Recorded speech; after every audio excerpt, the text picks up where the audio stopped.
நமஸ்தே குட்டீஸ்.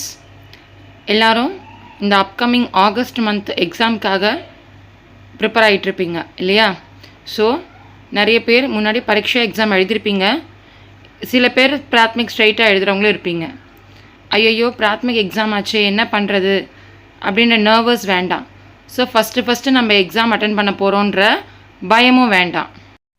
ஸோ இந்த கொஸ்டின் பேப்பரில் என்னென்ன கேட்பாங்க, என்னென்ன இம்பார்ட்டன்ஸ் இருக்குது, நம்ம எப்படிலாம் ப்ரிப்பேர் பண்ணால் ஈஸியாக மார்க்ஸ் ஸ்கோர் பண்ணலான்றதை இந்த வீடியோவில் நம்ம பார்க்கலாம். பிராத்மிக் கைட் ரமணா பப்ளிகேஷனில் வாங்கி படிச்சிங்கன்னா ஆன்சர்ஸ் ஈஸியாகவும், ஹார்ட் வேர்ட்ஸுக்கான மீனிங் சைடில் அவங்களே இங்கிலீஷில் கொடுத்துருக்காங்க. ஸோ உங்களுக்கு ரொம்ப ஈஸியாகவும் இருக்கும். இப்போ நம்ம கொஷின் பேப்பருக்குள்ளே போகலாம். ஃபர்ஸ்ட் ரோம் லெட்டர் போதினிலேருந்து question answers. First Roman letter किन्हीं 5 प्रश्नों के उत्तर एक एक वाक्य में लिखिए. இதுலேயே உங்களுக்கு இருக்குது பாருங்கள், एक வாக்கியனா சிங்கிள் லைன் ஆன்சர். 10 questions கொடுத்துருவாங்க. among that you should pick 5 questions. so you should answer for only 5 questions. ரொம்ப ஈஸியான roman letter. For example first question यह क्या है, அந்த கியான்ற கொஷின் வேர்டை மட்டும் எடுத்துகிட்டு நீங்கள் அதுக்கு ஆன்சர் எழுதுகிற மாதிரி தான் இருக்கும். எல்லா கொஷின்ஸுமே சிங்கிள் வேர்டு ஆன்சராக தான் இருக்கும். நெக்ஸ்ட்டு செகண்ட் ரோம் லெட்டர் பார்த்தீங்கன்னா கின்ஹி 4 को अक्षरों में लिखिए. அதாவது அவங்க மேக்ஸ் நம்பர்ஸ் கொடுத்துருப்பாங்க. You should write their names in Hindi. ஹிந்தியில் நம்ம அந்த நம்பர்ஸோட பேர் எழுத போகிறோம். அதுவும் ரொம்ப ஈஸி தான். Next Roman letter, third Roman letter போயம்லேருந்து கேட்டிருக்காங்க. किन्हीं 2 पद्यों का भावार्थ प्रांतीय भाषा में लिखिए. அதாவது கொடுக்கப்பட்டிருக்கிற பேராகிராஃப்ஸ் உடைய மீனிங்கை உங்களுடைய ரீஜனல் லாங்குவேஜ், இங்கிலீஷ், தமிழ், உங்களுக்கு எது நல்லா தெரியுமோ அந்த ரீஜனல் லாங்குவேஜில் எழுதணும். இதில் எடுத்த உடனே நம்ம கடகடன்னு மீனிங் எழுத ஆரம்பிக்காமல் முதல்ல கான்டெக்ஸ்ட்னு போட்டுட்டு இது எந்த போயம்லேருந்து இந்த லைன்ஸ் எடுத்திருக்காங்க, அந்த போயமுடைய மீனிங், இல்லை ஆத்தர் கொடுத்துருந்தாங்கன்னா அந்த ஆத்தர் பேர், அதுக்கப்புறம் சப்ஸ்டன்ஸ்னு போட்டு அந்த போயமுடைய மீனிங்கை நம்ம எழுத போகிறோம். ஸோ இதை 2 பாகமாக பிரித்து எழுதணும். கான்டெக்ஸ்ட்னு எழுதணும், சப்ஸ்டன்ஸ்னு எழுதணும். நெக்ஸ்ட் ரோம் லெட்டர் இஸ் கிசி ஏக் தோஹே கா खंडसत रूप ज्यों का त्यों लिखिए. இதில் பார்த்தீங்கன்னா தோஹேவுடைய ஸ்டார்டிங்கும் கொடுத்துட்டாங்க, எண்டிங்கும் கொடுத்துட்டாங்க. அதாவது 3 தோகை கொடுத்துருக்காங்க. அதில் நம்ம ஒரு தோகையை தான் எழுத போகிறோம்.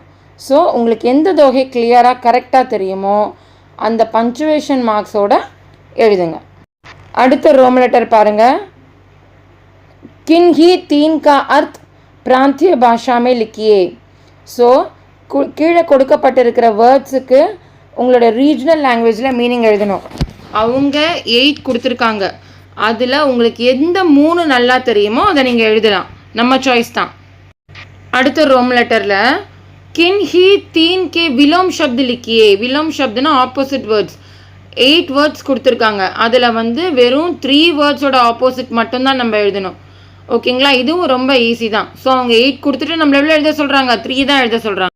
7th ரோம் லெட்டர் பார்த்தீங்கன்னா किन्हीं 4 वाक्यों को सही या गलत लिखिए. சஹினா ட்ரூத், கலத்னா ஃபால்ஸ். ஸோ கீழே கொடுத்துருக்கிற 5 சென்டென்ஸ்லேருந்து 4 சென்டென்ஸ்க்கு ட்ரூ ஆர் ஃபால்ஸ் ஆன்சர் பண்ணணும். சரியா? நெக்ஸ்ட் 8th ரோம் லெட்டர் किन्हीं 4 के कोष्टक से सही शब्द चुनकर खाली जगह भरिए. இதில் 5 questions கொடுத்துருக்காங்க. நம்ம 4 questionஸ்க்கு தான் ஆன்சர் பண்ணணும். ஆன்சர்ஸும் நமக்கு சாய்ஸில் கொடுத்துருக்காங்க. ஸோ அந்த 2ல் எது அதுக்கு சூட்டபிளான கரெக்ட் ஆன்சரோ அதை சூஸ் பண்ணி நம்ம அங்கே எழுதணும். 9th ரோம் லெட்டர் किन्हीं 4 की खाली जगह भरिए. ஸோ 5 ஃபில்லப் கொடுத்துருக்காங்க. அதில் நம்ம 4 ஃபில்லப்புக்கு மட்டும் கரெக்டான ஆன்சர்ஸை நம்ம அந்த ஃபில் இந்த பிளாங்க்ஸில் ஃபில் பண்ணணும். அடுத்து ரோம் லெட்டர் किन्हीं 4 शब्दों का प्रयोग वाक्यों में कीजिए. शब्दों का प्रयोग वाक्यों में कीजिए. So we should use those words in the sentence. We should make a new sentence using these words. So இந்த ரோம் லெட்டர்லேயும் நமக்கு சாய்ஸ் இருக்குது. அவங்க டோட்டலாக 8 கொடுத்துருக்காங்க, நம்ம 4 தான் எழுதணும். ஸோ எந்த வேர்ட்ஸை சூஸ் பண்ணுறீங்களோ அதுக்கு நேராக கொடுத்துருக்கிற டேஷில் அதுக்கான சென்டென்ஸை அழகாக எழுதுங்க. அடுத்த ரோம் லெட்டர் பார்த்தீங்கன்னா லெசனில் வர கொஷின் ஆன்சர்ஸ். किन्हीं 4 प्रश्नों के उत्तर एक एक वाक्य में लिखिए, 1 line आंसर. ஸோ அவங்க டோட்டலாக 8 கொஷின்ஸ் கொடுத்துருக்காங்க, நம்ம அதில் 4 கொஷின்ஸை பிக் பண்ணி எழுதணும்.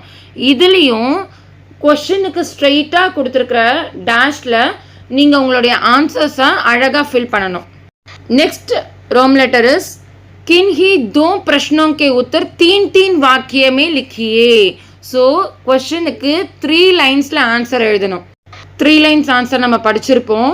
ஸோ அதை பேராகிராஃபாக எழுதாமல் பாயிண்ட் அந்த ஸ்டார் மாதிரி போட்டு 3 பாயிண்ட் எழுதுனீங்கன்னா பார்க்க ப்ரெசன்டேஷன் நல்லாயிருக்கும். நெக்ஸ்ட் ரோம் லெட்டர் கிசி एक कहानी का सारांश लिखिए. அதாவது இதில் 3 ஸ்டோரிஸ் கொடுத்துருக்காங்க.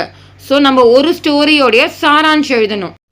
எந்தவித அடுத்தல் திருத்தல் இல்லாமல் கொடுத்துருக்கிற ஸ்பேஸே உங்களுக்கு மோர் தென் இனஃப். ஸோ அழகாக எழுதினாலே ஃபுல் ஸ்டோரியுமே நம்ம கவர் பண்ணி எழுத முடியும்.